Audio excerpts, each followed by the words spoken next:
네, 오늘 그 제 발표의 주제는 건강도시 법제화 필요성과 해외 사례, 그리고 부제가 있습니다. 모든 정책의 건강, 아마 건강도시 하시는 선생님들께서는 다 아실 거라고 생각이 되는데요. 이 헬스 이노울 팔러시죠. 네, 그것을 중심으로 해서 제가 살펴봤습니다. 순서는 일단 들어가면서 제가 조금 배경을 좀 말씀드리고요. 그리고 미국의 사례, 그다음에 유럽, 캐나다, 호주 등의 사례, 그리고 국내에서의 어떤 법제화 현황을 소개를 해드리고, 그리고 나가면서 저의 이제 소견을 말씀드리도록 하겠습니다. 이것은 제가 요즘 사실 건강도시 뭐 무슨 토론회 같은 데 가면은 많이 사용하는 슬라이드인데요. 공중보건 혹은 이제 우리가 뭐 보건 이런 쪽에 이제 발전 역사적인 그 흐름을 보여주는 그런 도표가 되겠습니다. 그래서 우리가 지금 살고 있는 시대는 건강증진의 시대라고 하는데 그 이전에 이제 1차 의료 또 그 이전에는 예방의학 그리고 그 이전에는 통제 시대가 있었습니다. 그래서 세계 건강증진대 오타와서는 1986년도 이후에 우리가 건강증진의 시대에 이제 살고 있다라고 그렇게 우리가 받아들여지고 있고요. 그리고 그 1년 뒤인 87년도에 WHO 유럽 사무소에서 건강도시 네트워크가 시작된 것이 건강도시의 유래가 되겠죠. 근데 지금 이제 코로나라는 것이 팬데믹이 우리에게 벌어지면서 또다시 이제 전염병의 어떤 감염병의 어떤 통제 이런 부분이 굉장히 강조가 되고 있습니다만은 그러나 뭐 그 이후에 나타났던 예방의학이나 1차 의료의 정신 그리고 건강증진의 어떤 원칙 이런 부분들이 이제 무너져서는 안 되겠다라고 생각이 됩니다. 그래서 이제 건강증진이라는 것이 무엇이냐 굉장히 원론적인 얘기일 수도 있는데 다시 한 번 더 짚고 넘어가자면 이 WHO 오타와 선언에서 말하는 건강증진이란 사람들이 건강의 결정 요인에 대해서 통제력을 높일 수 있게 하는 과정이라고 얘기를 하고 있고 그 건강증진의 5가지 활동 영역으로서 건강한 공공정책, 건강지원적 환경 조성, 지역사회 활동을 강화한다, 개인 건강관리 기술을 개발하는 것, 그리고 5번째는 치료 중심에서 예방 중심의 보건의료 서비스의 방향을 재설정하는 것이죠. 그래서 이것들 보시면 이것이 바로 건강도시와 굉장히 건강도시 활동과 굉장히 유사하다라는 것을 다 아실 수가 있습니다. 그것은 바로 건강증진의 그 첫 번째 개념에서 건강도시가 나왔기 때문입니다. 그래서 그걸 다시 한 번 더 이 도표로 이제 설명을 드리면 86년도 맨 아래쪽에 보시면 오타와 선언에서 5가지 그 조치들이 이제 얘기가 되었었는데요. 네, 그 이후에 여러 가지 선언들이 있었죠. 그리고 자카르타 선언에 오게 되면 건강도시라는 용어가 이제 등장을 공식적으로 하게 되고 그리고 나서 뭐 모든 정부가 건강에 책임성을 가져야 된다. 또 헬스 인올 팔러시 이런 것들이 천명이 되면서 또다시 가장 최근에 상하이 선언에서 또다시 건강도시가 건강 증진에 이제 아주 주요한 그런 전략으로 제안이 됐습니다. 그래서 건강도시라는 것은 결국 건강증진의 대표적인 전략이고 그리고 헬스 이노 팔러시 또한 건강 증진의 대표적인 어떤 전략이며 건강 도시와 굉장히 공통점이 많은 그런 부분이다라고 할 수가 있겠습니다. 자, 그래서 이제 제가 조금 오늘 초점을 맞추고 싶은 것이 모든 정책의 건강인데요. 우리가 그 건강도시 하면은 우리가 그냥 보통 얘기하는 그 종합건강증진 사업에서 얘기하는 건강증진 사업과 건강도시 사업이 무엇이 다르냐 했을 때 아마 여러분들은 대부분 그것은 부문 간 협력이라고 말씀하실 것 같아요. 근데 이제 이 모든 정책의 건강이라는 것은 이 부문 간 협력의 활동 중에서 가장 체계화되고 공식적이며 행정적으로 통합된 형태를 얘기합니다. 그러니까 굉장히 공식화된 것이다라고 보시면 되겠습니다. 그것이 법이 되든 어떤 명령이든요. 그래서 이제 이 모든 정책의 건강이라는 것은 국가 혹은 지방 정부가 보건 부문과 비보건 부문의 활동들을 조정해서 각 부문에서 다루는 건강 결정 요인에 대한 정책들이 긍정적인 건강 결과로 연결되도록 건강한 정책을 만드는 것 혹은 이를 위해 체계적으로 협력 관계를 구축하는 것을 의미를 하죠. 이 히압의 이제 특성들이 나와 있는데 이건 단순한 정보 공유 수준을 넘어서 그러니까 높은 수준을 얘기합니다. 매우 공식적이고 체계화된 그런 부문 간 협력이라고 제가 말씀을 드렸기 때문이고요. 그리고 이제 건강과 건강 형평성 이슈를 다루는 데 있어서 단일한 활동이 아닌 총체적이고 복합적인 접근을 택하고 어떤 건강 결정 요인에 있어서 하류의 요인이 아니라 중류나 상류의 건강 결정 요인에 대처를 하는 것이다. 그래서 건강 형평성에 매우 관심을 많이 갖는다라고 되어 있습니다. 그래서 우리가 이제 하류의 요인이 뭐고 상류의 요인이 뭐냐. 그래서 우리가 물을 한번 떠올려 보시면 어떤 계곡을 떠올려 보시면은 하류에서 아무리 계속 깨끗하게 취업분들 상류에서 계속 어떤 뭐 쓰레기가 계속 내려온다고 한다면 밑에 사람은 계속 쓰레기를 치우는 일밖에 할 수가 없는 거죠. 그래서 그런 어떤 상류, 중류나 상류에 있는 그런 문제들이 무엇이냐면은 어떤 생활 조건을 바꾸는 것, 그리고 제도적인 불평등 요소들, 그리고 사회적 불평등 이런 부분들을 개선하는 그런 활동들이 상류의 정책이 되는 것이고요. 이제 하류의 정책이라는 것은 뭐 사망률, 질병, 사고, 그리고 건강 위험 요인들을 다루는 그런 것이라고 보통 얘기를 합니다. 자, 그래서 이제 이것이 제가 이제 도입인데요. 근데 이제 저 여러분들과 함께 나누고 싶은 질문이 이제 두 가지가 있습니다. 우리나라에 그럼 제가 지금까지 제가 건강증진이 무엇이다라는 거 제가 말씀을 드렸잖아요. 건강증진은 이런 활동들이 있는 거고 건강도시라는 게 건강증진인데 근데 왜 우리나라는 국민건강증진법이 있는데 우리는 또 건강도시법이 필요하다고 얘기할까? 왜 우리는 목마를까? 네, 이거에 대해서 한번 우리가 생각해 볼 필요가 있다고 생각합니다. 그리고 또 다른 측면에서는요. 근데 건강도시 사업을 하기는 하는데 근데 그 대부분의 사업들이 보면은 그 다른 건강도시 하지 않는 곳에서 하는 그런 소위 말하는 작은 의미의 그런 건강증진 사업들이 대부분이잖아요. 그래서 그렇다면은 건강도시하고 지금 현재 이루어지는 건강도시하고 비건강도시의 차이는 과연 뭘까라는 거죠. 그래서 이제 이 두 가지 질문에 대해서 제가 고민을 하면서 그래서 이제 우리가 다른 건강도시를 하지 않는 곳과 유사한 그런 건강증진 사업을 하고 있다고 하더라도 건강도시에서는 분명히 뭔가 다른 뭔가를 하고 있다라는 거죠. 그리고 그것을 제도적으로 인정받고 싶어 한다라고 제가 이제 한번 생각을 해봤습니다. 그래서 그런 비건강도시와의 차이가 뭐냐? 그것은 바로 그 핵심은 부문 간 협력이라고 생각이 되고요. 그게 이제 헬스 이노 파일러시에 제가 오늘 초점을 맞춘 이유가 됩니다. 근데 이런 부문 간 협력의 활동들에 대해서 제도적으로 인정을 받는다라는 거는 개인으로 치자면은 어떤 주민등록 번호를 이제 받는 거죠. 주민등록을 이제 하는 그런 상황이라고 볼 수가 있겠는데, 근데 어느 지역에 누구 아래에 주민등록을 올릴 것이냐, 이제 이것이 이제 문제라는 거죠. 그래서 이제 이거는 제가 그 현재 건강도시에서 신체활동 사업을 중심으로 해가지고 비건강도시에 비해서 건강도시가 부문 간 협력 활동에 어떤 차이가 있는지 봤는데 어떤 질적인 차원에서는 큰 차이는 없어요. 그런데 양적인 차원에서 분명히 부문 간 협력 네트워크를 많이 하려고 하시는 거는 분명히 이제 보여졌었습니다. 그래서 그것을 이제 학술지에 제가 발표를 한 적이 있죠. 그래서 이제 이 부문 간 협력의 건강도시가 굉장히 노력을 하고 있는데, 즉 헬스 이노 팔러시가 되도록 굉장히 노력을 하고 있는데 이걸 어떻게 제도적으로 인정을 받을 것인가? 네, 이것이 우리 질문의 핵심이다라고 저는 이제 생각을 해봤습니다. 그래서 이제 왜 법이 있어야 하는가라는 부분인데요.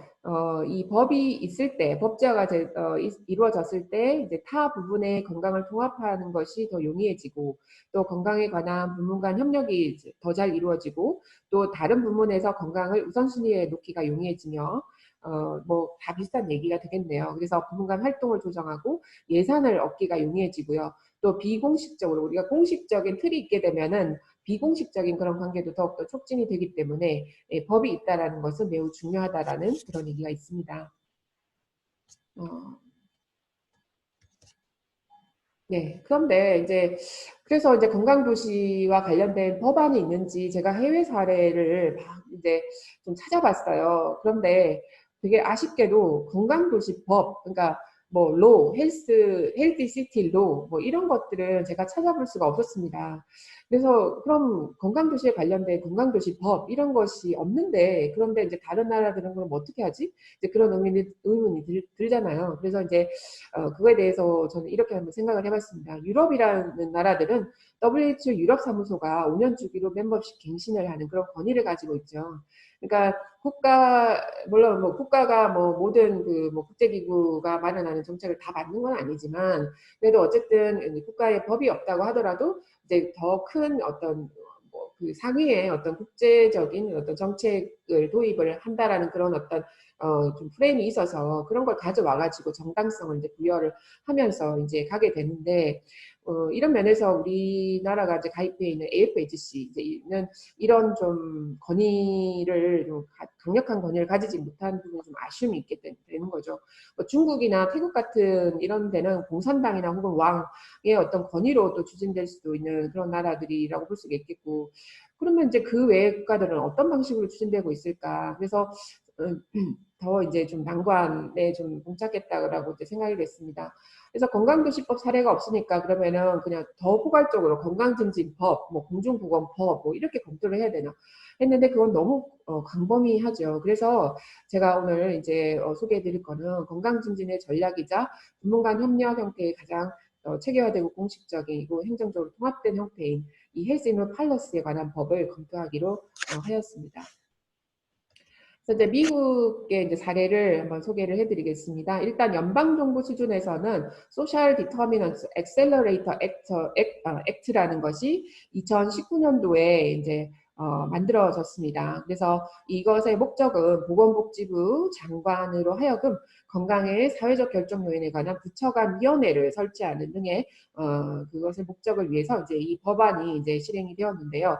근데 여러분들이 이제 영어로 이렇게 되어 있어서 죄송합니다만은 목적을 보시면은 이건 상당히 어떤 기존에 있던 보건과 사회 서비스들의 그런 어떤 그 뭐 투자 수익 그리고 비용 효과성 이런 부분 좀 약간 경제적인 효율성을 추구하기 위해서 이제 이것을 하나의 이제 정치적으로 이거에 대해서 이제 동의를 얻은 거죠. 그래서 이런 것을 목적으로 표방을 하면서 이제 부문 간 협력을 추구를 하는 그런 상황이었다라고 이해가 됩니다. 그래서 이 소셜 디터미넌트 엑셀러레이터 카운슬이라는 위원회를 만들게 되고요. 거기에 이제 구성원들이 있는데 보시면은 보건부도 있지만은 뭐 기획 재정 그리고 농업, 교육, 뭐그 인디안들을 위한 보건 서비스 그리고 주거나 도시개발, 노동, 교통 뭐 이렇게 해서 굉장히 다부분의 그런 위원회를 구성을 해 있고 그리고 이제 소셜 디터미넌트 엑셀러레이터 그랜트를 이제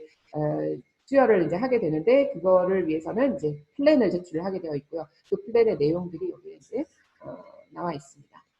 그다음에 이제 주정부 수준의 사례를 소개를 하도록 하겠습니다. 주정부는 캘리포니아에서 2010년도에 주지사가 주도를 해서 히압 태스크포스를 행정명령으로 형성을 한 사례가 있고요. 그리고 코네티컷주는 나머지 주들은 전부 다 이제 보건부서에서 주도를 했습니다. 코네티컷 주 같은 경우는 이제 주정부의 헬스 임프루브먼트 플랜, 우리나라로 치면 아마 지도 건강증 통합 뭐죠 건강 지역 보건으로 계획이죠. 네. 말이 갑자기 안 나네요. 그래서 이제 그거에 해당되는데 그거를 할 때 헬스 에코티 임팩트 리뷰 그러니까 건강 형평성에 어떤 영향을 미치는지에 대한 검토를 이제 실시할 것이라는 것이 여기에 포함되어 있으면서 이제 다양한 부서들이 참여해서 이것을 이제 추진을 하고 있고요. 그다음에 매사추세츠 같은 경우는 최초로 헬시 트랜스포테이션 팩트라고 해서 이건 이제 법안이죠. 네, 이것을 최초로 제정을 한 곳이고요. 그리고 미네소타 같은 경우도 역시 이제 그 주정부의 이 보건 계획 이제 이거에서 파트너십을 구축하는 것을 이제 규정을 하고 이런 활동을 하고 있습니다. 그리고 미네소타에서는 건강 영향에 대해서 타 부분의 정책이 건강에 어떤 영향을 미치는지 백서를 발간을 쭉 하면서 굉장히 학술적으로 좀 접근을 하는 그런 주가 되겠습니다. 노스캐롤라이나는 헬스 인바이러먼트 콜래버러티브라는 이러한 위원회를 만들어서 활동을 하고 있고요. 오클라호마 역시 주정부의 그 보건 계획에 히압 원칙을 통합시키고 있고 그리고 이제 테네시 주는 1차 의료에 관한 사무국을 하나 만들면서 거기에서 이제 어떤 그 건강 형평성을 좀 추구하는 그런 형태로 다부분의 협력을 추진하고 있습니다. 버몬트주 같은 경우는 또 법을 통해서 액트 48이라는 법을 통해서 여기에서 건강 영향 평가를 수행을 이제 해오고 있습니다. 이걸 다시 한 번 더 좀 정리를 하자면 헬스 인월 팔러시 정책 활동의 유형들이 굉장히 다양한데요. 우선은 비공식적 활동이 있습니다. 그래서 미국 정부들이 굉장히 어떤 법안 이전에 법이 만들기 이전에도 굉장히 다양한 대부분의 그런 활동들을 그 보건 담당자들이 해오고 있었다라는 거죠. 그리고 이제 두 번째는 자문적 활동으로서 다기관으로 구성된 테스크포스가 이제 구성이 되어서 하는 그런 사례들이 있고요. 그리고 참여적 활동이라는 것은 이제 그 주정부의 입장에서는 지방 정부의 여러 단체들 또는 지방 정부의 보건 담당자들 이런 분들하고 이제 hiab을 위한 협력 체계를 구축해서 계속 이제 협의를 진행해 나가면서 하는 그런 활동들이 이제 포함이 되겠습니다. 그 다음에 이제 네 번째는 협력적 활동으로서 건강 영양 평가를 추진하는 곳이 있고요. 그리고 이제 희합을 위한 공식적인 규정들을 갖고 있는 그런 주들도 있습니다. 아까 제가 앞에서 도표에서 설명드렸던 거고요. 그리고 이제 비공식적 협력체를 만들어서 진행되는 그런 케이스들도 있습니다. 근데 이제 여기 이 보고서에서 얘기를 하기로는 비공식적 협력체가 이 희합 성공에 굉장히 중요한 그런 요인일 수도 있다라고 이러한 4개 주에서 고백을 했다라는 것을 이렇게 적고 있습니다. 그래서 비공식적인 협력이 결코 무시할 수 없는 일이다라고 말씀드릴 수 있겠습니다. 그리고 새로운 접근을 위해서는 돈이 굉장히 중요하다. 그래서 이제 예를 들면 이제 교통 사업을 위해서 만약 교통부서에서 어떤 예산이 이제 주어진다 하면은 보건부서가 그거에 이제 어플라이를 해가지고 건강한 교통 사업을 같이 이제 추진하는 그런 형태가 있고요. 그 다음에 이제 7번째는 지방정부 활동을 지원하는 그런 것들이 있습니다. 그래서 이제 주정부에서 지방정부가 이제 부문간 협력 활동들을 하는 것을 지원해주는 그런 거죠. 그래서 이런 것들 어떤 좀 풋뿌리라고 할 수 있겠는데 지방정부에서 희합 활동들을 쭉 해오고 있으면 그것들이 어떤 정치적인 타당성을 형성을 해서 나중에 추후에 주정부 차원에서 어떤 희합의 정책이 만들어지고 법안이 만들어지고 하는데 굉장히 그것이 도움이 된다라고 하고 있습니다. 자, 그래서 희합의 성공 원인을 여러 가지로 이제 또 이 보고서에서는 얘기를 하고 있는데요. 첫 번째가 이제 프레임입니다. 그래서 이 건강이 중요하다는 건 다 알고 있는데요. 근데 특별히 그것을 꼭 법안이나 어떤 그 강제력을 동원해서 타 부서까지 이렇게 들어와서 이걸 해야 되는 그 타당성, 이것을 잘 전달하는 게 되게 중요하고 그것이 바로 프레이밍이라고 할 수가 있겠습니다. 그래서 이제 비만을 프레이밍을 하는 데가 매사추세츠와 노스캐롤라이나이고요. 그리고 이제 건강 형평성을 추구하는 곳이 있고 교육과 교육, 건강한 노동 인력, 건강하고 활력 있고 지속 가능한 마을, 투자 수익이나 정보의 효율성, 그리고 뭐 그 어떤 이거는 뭐랄까 좀 두루두루인데 지속 가능성 이제 이런 것들을 추구하는 곳이 있었습니다. 그리고 이제 보건부서 리더의 강력한 리더십도 되게 중요하고요. 그리고 우수한 역량의 담당자, 외부 전문가, 지방정부에서의 지역사회의 참여, 담당자가 자꾸 바뀌는 건 좋지 않다. 지속성, 그리고 과거 협력의 경험들, 그리고 국가 수준 조직과의 연결성. 이게 공중보건, 미국 공중보건 협회잖아요. 그리고 이제 나초와 아스도 같은 경우는 그 시도나 또 이제 그 지자체, 그 도시의 그 보건 공무원들의 협회입니다. 이런 것들과 이렇게 연결하는 것들이 매우 필요하다고 하고 있고요. 그래서 이제 희합을 공식적으로 또 비공식적으로 접근하는 것의 어떤 비교인데요. 이제 일단 공식적 접근의 장점은 타부서의 고위급 관료가 참여할 수 있고 공중보건의 위상을 높여서 타부서 업무에 반영할 수 있는 장점이 있고 반면에 이제 단점은 의사결정에 주로 공무원들이 참여할 수밖에 없고 지역사회 참여의 기회가 매우 적어진다라고 합니다. 그리고 기간 내에 변화가 느려서 단기적인 성과를 내기가 어렵다. 물론 이건 미국의 경험이긴 하지만 이 공식적으로 접근하는 것이 항상 좋은 것만은 아니다. 그리고 비공식적 접근은 장점은 새로운 기회에 유연하게 반응할 수 있고 빠르게 눈에 보이는 성과를 도출할 수 있으며 반면에 단점은 지속 가능성에 이제 문제가 있는 거죠. 예산이나 리더십이 이제 바뀌고 이제 없어지고 이렇기 때문에요. 그래서 이런 부분이 있고 어떤 방식으로 가든지 두 가지 다 이게 상호 보완적으로 두 가지 다가 존재하는 것이 필요하다라는 것이 저의 이제 리뷰입니다. 그다음에 이제 유럽, 캐나다, 호주의 소개를 빨리 진행하도록 하겠습니다. 스웨덴 같은 경우가 2003년도에 스위디시 퍼블릭 헬스 objectives bill이라는 이런 법을 통해 가지고 그 장관급 위원회를 구성을 했고요. 그리고 스위디시 내셔널 인스티튜트 퍼블릭 헬스 약간 이제 국책 연구기관에서 이 헬스 임팩트 어세스먼트 건강 영향 평가를 이제 수행을 하고 있습니다. 그리고 캐나다 퀘벡주는 퍼블릭 헬스 액트 공중보건법을 통해서 건강 영향 평가를 수행을 하고 있고요. 그리고 남호주 지역은 2008년도 어떤 그 주정부의 어떤 장기 전략의 건강 렌즈 분석, 건강 영향 평가를 같은 거죠. 네, 그런 것들을 통해서 부문 간 협력을 추진하고 있습니다. 근데 이제 어떤 방식을 하든지 어떤 타 부서와 협력하기 위해서는 윈윈 메커니즘이 매우 중요하다라고 하는 것이죠. 그래서 예를 들자면은 뭐 어젠다를 세팅을 할 때 지속 가능한 개발이나 어젠다에 건강을 포함시킨다든지, 그래서 어쨌든 윈윈 전략들을 잘 채택을 하는 것이 매우 중요하고, 뭐 건강 영향 평가가 유효하고 하는 것들이 이 내용에 포함되어 있고요.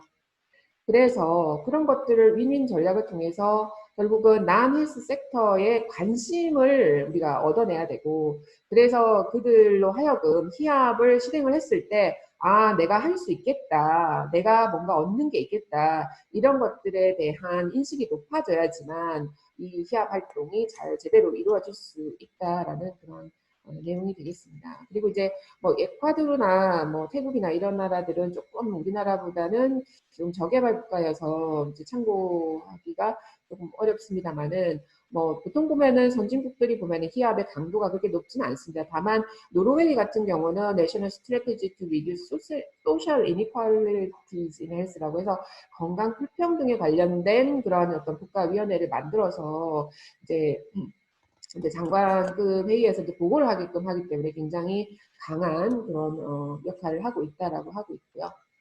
이제 그래서 이제 이 건강 도시의 어떤 법제화를 위해서는 이 오른쪽에 있는 것이 결국은 히압을 맨데이트, 의무화하는 어떤 그런 제도적인 차원인데요. 그것은 우선은 이 보건 쪽에 있는 내부적인 어떤 역량들이 굉장히 중요하고, 이거는 제가 볼 땐 충분히 갖춰졌다고 생각이 됩니다.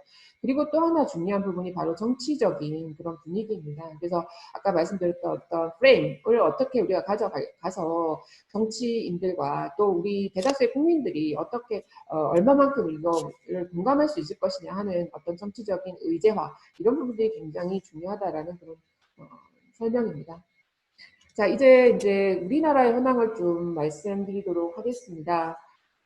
제가 이번 기회에 한번 우리나라 법들을 한번 살펴봤는데요. 최근에 또 바뀐 것들도 있고 해서 소개를 좀 드리겠습니다. 우선 이제 우리 건강도시 실제 이제 실무 부서가 거의 90%가 보건소에 있지 않습니까? 그래서 이제 보건소 기능을 다루고 있는 지역보건법을 살펴봤는데, 지금 작년에 12월 3일자로 개정이 된 바가 있고요. 아무튼 즉 1번에 건강 친화적인 지역사회 여건의 조성이라는 것이 여기 들어가 있습니다. 그래서 이제 이것은 물론 이건 보건소 차원에서이긴 하지만 어쨌든 이것을 근거로 해서 건강도시, 즉 이제 다 부문과 협력할 수 있는 그런 어떤 여건이 이거가 없는 것보다는 이제 훨씬 좋다, 예, 하는 그런 기회를 제가 보게 됐고요. 또 이제 4번을 가게 되면 보건의료 관련 기관, 단체, 학교, 직장 등과의 협력체계 구축, 이것이 이제 보건소의 이제 기능인 업무에 이렇게 명확하게 들어와 있습니다. 그리고 국민건강증진법도 최근에 이제 개정이 되었고요. 또 시행은 이제 내년도 12월 4 뭐 이렇게 되어 있는데요. 건강친화제도라는 것이 들어와 있더라고요. 그래서 근로자의 건강증진을 위해서 직장 내 문화 및 환경을 이렇게 조성하고 해서 이제 이런 내용이 들어가 있고요. 그래서 좀 더 구체적으로 이제 제6조에 보면은 건강 친화 환경 조성 및 건강생활의 지원 등 해서 여기 보시면은 건강 친화 기업 인증이라는 그런 제도를 여기에 포함하고 있습니다. 그래서 이제 좀 어떤 부분, 어떻게 보면은 뭐 예를 들면은 뭐 보건소를 규정하는 지역보건법에서만 뭐 하고 있기 때문에 다른 부서에서는 좀 그 강제력이 약하다 이렇게 볼 수도 있겠고, 또 국민건강증진법에서도 최근 들어오는 이 제도가 뭐 기업에만 건강 친화적인 기업 인증에만 이게 한정돼 있으니까 좁다 뭐 이렇게도 볼 수 있겠지만, 그렇지만 어쨌든 건강한 환경 조성을 위한 방향으로 나아가고 있다라고 평가를 해야 한다고 생각이 됩니다. 그리고 또 뭐 이건 비공식적이지만 건강 형평성에 초점을 맞춘 그런 건강 영향 평가에 대한 법제화에 대해서 연구 용역을 지금 추진 중이라고 제가 알고 있습니다. 이처럼 이제 보건복지부가 이제 이 건강 환경 조성을 위한 법제화를 위해서 굉장히 노력을 하고 있다고 보여지고요. 그리고 또 비공식적 형태인 히압, 즉 부문 간 협력 활동의 근거로는 충분히 이제 활용할 수 있다라고 저는 보여집니다. 하지만 여전히 이제 히압의 공식적인 틀로서는 즉 다부분의 참여를 의무화하는 그런 측면에서는 여전히 좀 개선의 여지는 있다라고 볼 수가 있겠습니다. 자, 그래서 이제 최근에 그 협의회에서 이제 논의가 된 세 가지 그 건강도시 법안을 간단하게 소개드리면서 이제 제 발제를 마무리를 하려고 하는데요. 우선은 이해식 의원실에서 만든 초안이 있고요. 그래서 이제 이름은 건강도시의 조성에 관한 법률안 이렇게 되어 있습니다. 그래서 이 국민의 건강을 증진하고 지역 주민 간 건강 수준의 격차를 해소하기 위해서 건강도시 조성에 관한 사항을 규정함으로써 국민 삶의 향상에 이바지하는 목적으로 한다라고 하고 있고요. 그리고 종로구청의 이제 초안 건강도시 정책 기본법, 약칭 건강도시법이 있고, 그리고 세 번째 이제 박윤영 교수님께서 전에 몇 년 전에도 이제 이 법안에 관해서 상당히 노력을 많이 하셨지요. 그래서 최근에 또 이제 새롭게 또 좀 초안을 마련하신 것이 있습니다. 그래서 요 세 개 법안을 간단하게 이제 특징, 장단점 좀 말씀드리면 이해식 의원님 안은 행안부 소관이고요. 국가건강도시 기본계획 수립, 부처위원회를 통해서 건강도시를 인증하자 하는 게 있고요. 그리고 행재정적 지원, 건강도시 인력을 양성한다라는 부분이 있습니다. 종로구청 안은 이제 국가건강도시 기본계획 수립, 부처위원회 설치, 건강도시 협의회를 둔다, 도시건강영향 평가를 한다, 건강도시 평가를 하자 이런 게 있습니다. 박윤영 교수님 안은 보건복지부 소관 아니고요. 그리고 건강도시 조례, 건강도시 발전계획, 건강영향평가 등을 의무 규정으로 하고 있고요. 행안부와 복지부 재정을 지원하는 그런 것을 항목을 갖고 있고, 지방담배세를 사용하자 하는 것도 들어있습니다. 이해식 의원님 안의 장점으로는 강력한 희합이 실현될 수 있을 것 같습니다. 실현만 된다면. 그리고 인증제를 통해서 질관리가 아주 잘 될 것 같고요. 그리고 인력도 보강될 것 같습니다. 다만 단점은 이제 인증을 통해서만 건강도시를 할 수 있다는 그런 높은 진입장벽이 있겠고, 또 행안부가 과연 건강에 대해서 전문성이 이렇게 많이 있을까? 이제 이런 부분이 약간 우려되는 부분이 있습니다. 그 다음에 이제 종로구청 안의 장점은 국가위원회 도시건강영향평가를 통해서 비교적 강한 희합을 실현할 수 있을 거라고 생각이 되고요. 단점으로는 어느 부처 소관인지 아직은 좀 불분명합니다. 그리고 국가와 건강도시 협의회 간의 관계 두 개를 다 두고 있기 때문에 좀 긴장이 좀 발생한다라고 보고요. 그리고 박은영 교수님 안의 장점으로는 건강영향평가를 통해서 일단은 이제 희합이 실현될 수 있을 거라고 봅니다. 그리고 건강도시 추진 방식에 대한 의무 규정을 통해서 이제 사업이 내실화될 수 있을 거라고 보고요. 단점은 좀 국가 역할이 굉장히 좀 미흡하고요. 그리고 국가 수준의 희합 장치가 부재하다라는 부분이 되겠습니다. 시간이 좀 많이 지났죠. 그래서 그래서 이제 건강도시의 핵심은 부문 간 협력이다라고 생각이 됩니다. 그래서 건강도시 법은 없어도 건강도시 비슷한 활동에 관한 법들은 전 세계적으로 보면은 사실 다수 있다라고 말씀드릴 수 있겠습니다. 그런데 이 희합의 실행 방법은 상당히 다양합니다. 그래서 뭐 어떤 나라는 헌법에 규정을 하기도 하고요. 또 이제 공중보건법 내에 어떤 그 활동, 예를 들면 건강영향평가를 한다, 뭐 이런 것들을 명시하기도 하고, 정부 소속의 다부문의 위원회를 두기도 하고, 행정명령을 통해서 하기도 하고, 정부의 공식 전략을 통해서 추진하기도 하고, 재정 지원, 또 보건부서의 비공식적인 노력들을 통해서도 추진이 가능합니다. 지금 우리는 어떤 기회의 창이 열렸다고 볼 수가 있는 것이 전 대한민국 건강도시협의회 의장이신 이해식 의원님께서 행안위, 예결위에 소속이 되어 계십니다. 그래서 그러기도 하고 현재 종로구청장님께서도 굉장히 강한 법제화 의지가 있으셔서 이제 이 기회를 잘 살려야 되겠다라고 해서 이제 좀 약한 수준의 희합의 장치보다는 좀 강력한 수준의 그런 희합 장치를 우리가 마련할 수 있는데 굉장히 좋은 기회가 있다라고 봅니다. 네, 더 중요한 것은 좋은 프레임을 갖는 것이라고 생각이 됩니다. 그래서 형평성, 뭐 지방자치, 건강위기의 선제적 대응, 경제적 효율성, 또 중요한 게 지속 가능한 발전, 환경, 뭐 이런 부분이 되겠죠. 그래서 어떤 부분인지 우리가 그 좋은 프레임을 하나 잡는 것이 저는 되게 중요하다고 생각이 되고요. 제가 이제 학자적인 제 개인적인 입장에서는 정말 꼭 법이어야 되는가라는 생각도 좀 들기도 하지만, 네, 이런 부분에 대해서 상당히 많은 논의는 좀 필요하다고 생각이 되고요. 그래서 오늘 여러분들의 많은 목소리를 좀 듣고 싶습니다.